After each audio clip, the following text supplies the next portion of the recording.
Le doute n'est plus permis, ah non non non, Grigor Dimitrov est bel et bien le GOAT du tennis, je veux rien savoir. Dans cette vidéo on va revenir en détail sur les masterclass du haut du tableau, sur Novak Djokovic également annoncé de retour d'ici la fin de la saison 2021. Mettez-vous à l'aise avant ce début d'épisode, enfilez vos plus belles charentaises, vraiment j'insiste, et on attaque immédiatement après ça.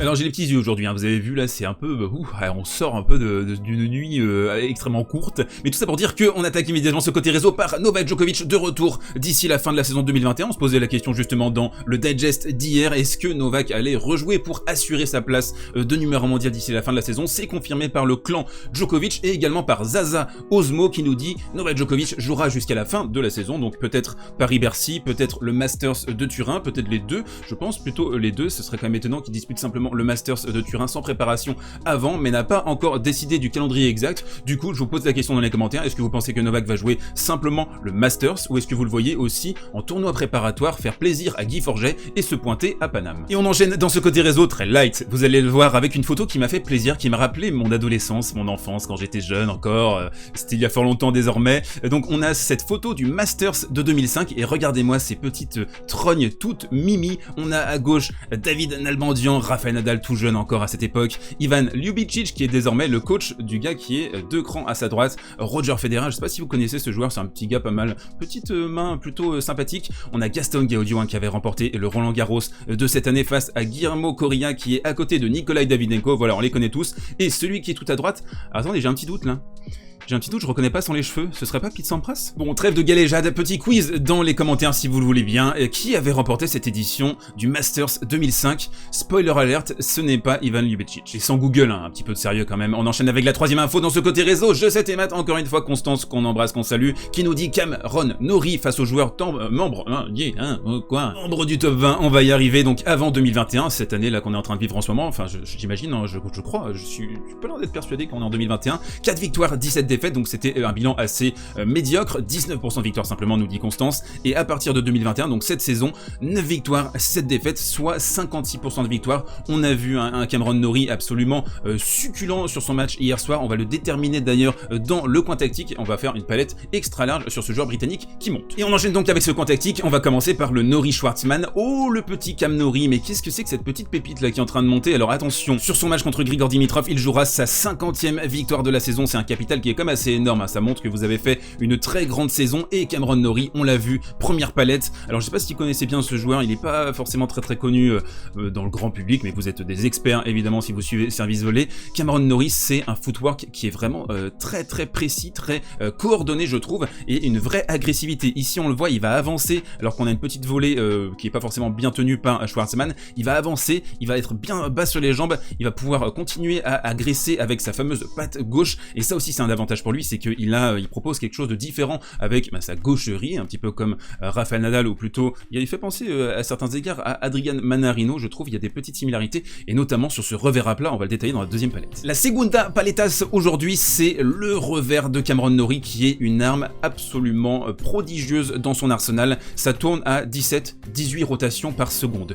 Pour faire un point de comparaison avec Daniil Medvedev par exemple, qui frappe très à plat, vous le savez, en revers, lui il est plutôt aux alentours de 26-27 rotations par seconde. Donc vous imaginez à quel point c'est hyper inférieur par rapport à Daniil Medvedev. Et il a cette façon, un petit peu comme Daniil aussi, de frapper la balle de l'autre sens. Ici on va le voir, il va ramener la balle avec au prix d'un effort assez surhumain. Ici avec une diagonale absolument magnifique, hein. Schwartzman il pourra rien, Schwartzman qui est complètement passé à côté de son match aussi, il faut le dire, même si Norrie a sorti une masterclass, et notamment dans la première manche, et donc il va avoir cette tendance à garder la balle très basse, à la faire fuser, et ça c'est extrêmement difficile, parce que habituellement quand vous jouez ici de ce côté là, vous atteignez le coup droit adverse, et vous savez que vous allez avoir beaucoup de lift. Non, avec Cameron Norrie c'est tout l'inverse, vous allez avoir une balle qui est complètement à plat, donc vous avez un jeu miroir, l'avantage d'être gaucher en tennis, et ça clairement c'est je pense l'arme majeure dans son jeu. Une autre arme, troisième palette, c'est sa capacité à piquer au bon moment, et là on sent un joueur qui est en totale confiance sur cette fin d'été américain, parce qu'il fait très chaud à Indian Wells. Il a remporté son premier titre cette saison à Los Cabos,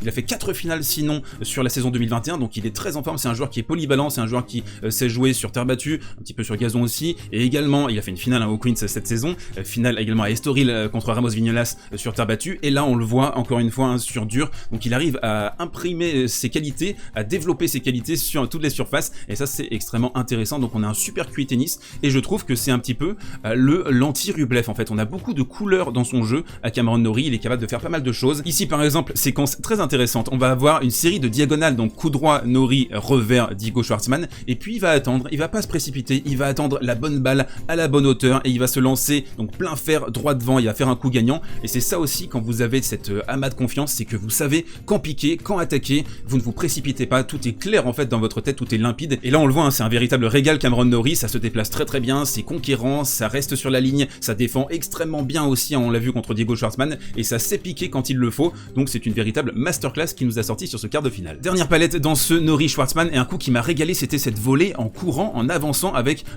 une petite giclette avec le poignet pour la remettre bien droit ici. On voit que c'est un joueur aussi qui a une petite papate plutôt intéressante, une belle main, une belle compréhension aussi de ce qu'il faut faire quand vous êtes à la volée. Parfois les joueurs ils sont à la volée, ils sont là comme des petits lapins perdus sur une route de campagne avec les pleins phares dans la gueule. Non, lui il est resté extrêmement composed, extrêmement lucide, et je trouve que c'est peut-être un des joueurs les plus excitants à regarder ces derniers temps. Si vous m'aviez demandé ça en 2020, qui va être la grosse sensation de 2021, je vous aurais pas dit Cameron Norrie, et pourtant on n'est pas loin d'y être maintenant. Deuxième match dans ce coin tactique, le Dimitrov Hurkacz, et là on a vu le Grigor Dimi GOAT dans toute sa splendeur, première palette. Alors on a commencé sur un premier set où j'ai trouvé c'était un peu le Dimitrov qu'on connaît parfois, c'est-à-dire un peu indolent, un peu nonchalant, pas assez agressif surtout, simplement deux coups gagnants. Ici on va le voir, il va faire une double faute, la deuxième dans ce jeu, qui va un peu lui coûter ce break, et ensuite Hurkacz va réussir à remporter cette première manche. Et donc on a vu dans un premier temps le Dimitrov qu'on aime pas trop, hein. C'est un peu celui qu'on connaît malheureusement un petit peu trop ces derniers mois, ces dernières années, c'est un peu son défaut, c'est un joueur qui a besoin de se faire violence, c'est un joueur qui a besoin en fait d'avoir cette conviction qu'il peut remporter ses matchs, parce que la technique, le génie, il l'a dans sa raquette,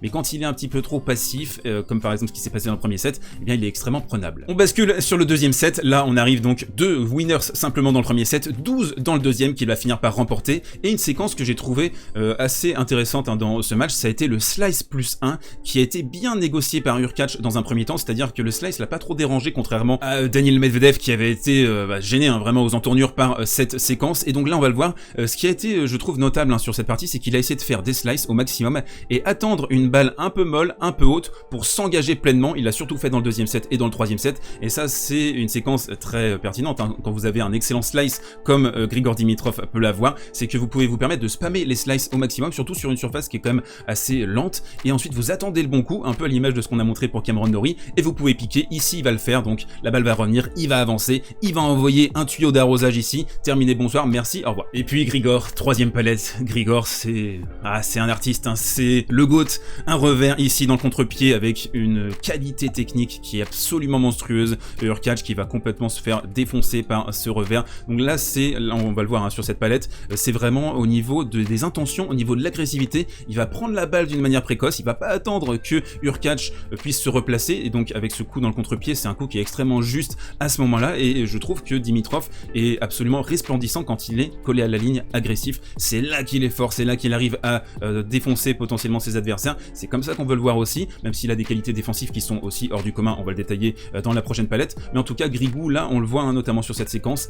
À partir du deuxième set et également dans le troisième, on a retrouvé cette agressivité, ce côté conquérant, et il a besoin d'avoir ça, hein, sinon c'est un joueur qui est assez lambda. Dernière palette, comment ne pas faire mention de cette volée en extension qui a été incroyable. Vous avez vu forcément les images sur les réseaux sociaux ou sur le résumé de la rencontre, ça a été un truc vraiment des frissons de voir ça. Vous voyez, il est en pleine extension, en plein grand écart à la Jean-Claude Van Damme ou à la Novak Djokovic. Pas mal de similarités d'ailleurs entre Novak Djokovic et Jean-Claude Van Damme, je trouve, en termes de communication. Et donc on va voir cette volée basse incroyable, surtout sur une balle de break où Hurkacz aurait pu s'envoler. Il va servir pour la rencontre à 5-3, il va se faire récupérer, mais quand même on a vu par instant à quel point ce joueur peut être merveilleux. Alors est-ce que Grigor Dimitrov peut être le sauveur du tennis sur cette Indian Wells ou sur cette fin de saison, parce que c'était un tournoi quand même un petit peu mou, hein, même si on a eu un excellent Tsitsipas de minor dans la nuit hier, et quelques matchs ici et là, mais dans l'ensemble ça n'a pas été un tournoi extrêmement excitant depuis les débuts. Et là je trouve le Dimitrov Norrie, même si c'est pas un match qui va parler à beaucoup de personnes, parce que c'est pas Djokovic, Nadal, Federer, Nadal, etc. Pour le grand public, pour les connaisseurs, vous le savez mieux que moi peut-être, ce match, cette demi-finale Dimitrov-Norrie, ça va être une petite pépite. Et on enchaîne avec la reco du jour et je vous donne un rendez-vous ce soir. Allumez les bougies, sortez vos charentaises, mettez-vous un petit whisky avec un petit glaçon tranquillement pour regarder cette rencontre avec moi. On va se faire le Tsitsipas Basilashvili à 20 h sur ma chaîne Twitch comme d'habitude. Vous connaissez le rendez-vous, il y a le petit lien sur le premier commentaire sous la vidéo si vous voulez cliquer et vous abonner, clocher, etc. Donc on va se faire ce match ensemble avec un plaisir non fin, non dissimulé de ma part, je vous le garantis. Et pour les autres, on se retrouve demain pour un nouveau digest. D'ici là, portez-vous bien, prenez soin de vous, mangez du sable, kiffez la vie, kiffez le tennis.